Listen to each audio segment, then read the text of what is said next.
तुम्ही हॉटेलमध्ये गेल्यावर काय ऑर्डर करता? यावेळेस आम्ही फिरायला गेलो असताना बेसन भाकरी, वांग्याचं भरीत आणि सोलापूरची फेमस शेंगदाणा चटणी ऑर्डर केली होती. आणि गुळपोळीसुद्धा आम्ही ऑर्डर केली होती. नॉर्मली काय होतं की आपण हॉटेलला गेलो की तेच रोटी भाजी आपण खातो.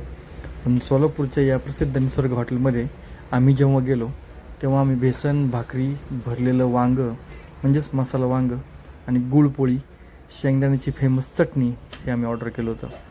तर नमस्कार मित्रांनो, माझ्या यूट्यूब चॅनलमध्ये तुम्हा सर्वांचं स्वागत आहे.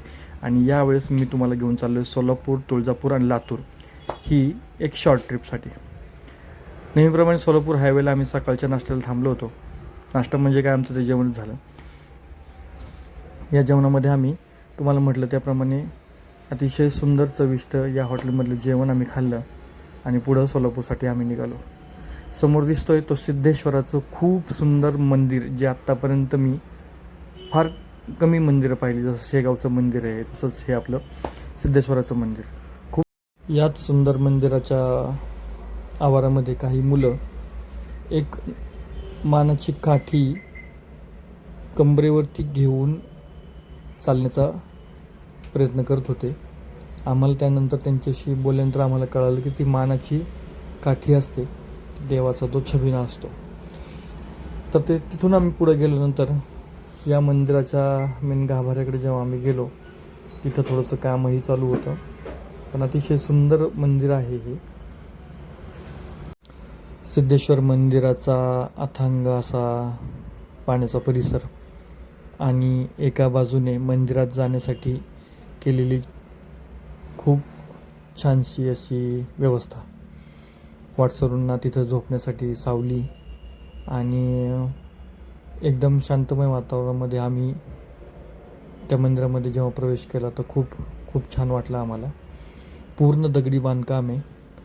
असं जणू वाटत होतं की हा एखादा किल्ला असाल असं वाटत होतं. इतकं प्रशस्त मंदिर मी आजपर्यंत कधीच पाहिलं नाही. आणि याच मंदिराच्या गाभाऱ्याच्या जवळपास आम्ही जेव्हा गेलो तिथं काही सभामंडपाचं कामही छानसं चालू होतं. सोलापूरमध्ये जेव्हा तुम्ही जाल तर या सिटीमधलं हे सिद्धेश्वराचं मंदिर पाहायला विसरू नका. तिथून आम्ही पुढे गेलो तुळजापूरला आणि तुळजापूरवरनं लातूरला येळ अमावस्याचा एक छानसा कार्यक्रम असतो.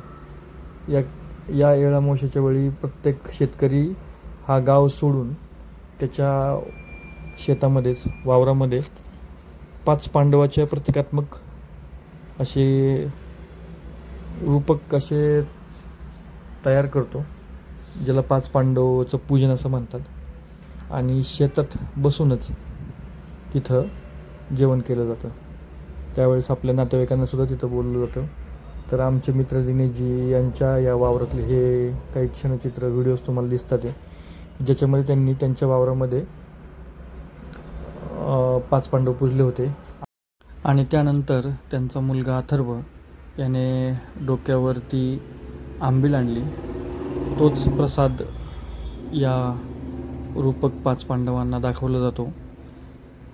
मी जेव्हा अजून माहिती विचारली असता दिनेशजी म्हटले की दिवाळीच्या वेळेस शेणाच्या पासून बनवलेले हे 5 पांडव असतात आणि ते बनवून ठेवतात आणि ते येळ अमावस्येला त्याचं पूजन केलं जातं. अतिशय सुंदर असा हा कार्यक्रम आम्हाला अनुभवायला मिळाला.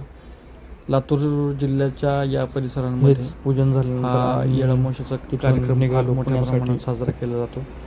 माझं यूट्यूबचं चॅनल नवीन आहे. सर्वांनी त्याला लाईक, शेअर आणि सबस्क्राईब जरूर करा. माझे कंटेंट कसे वाटतात याबद्दलही तुम्ही नक्की कळवा. नारळ वाढवून ज्ञानेश्वर धमाळ सरांनी त्याचं पूजन केलं. माझ्यासोबत माझे सहकारी अजय मोरे सर हे सुद्धा आले होते. असा सुंदर अनुभव या येळ अमावस्येच्याद्वारे आम्हाला मिळाला. धन्यवाद.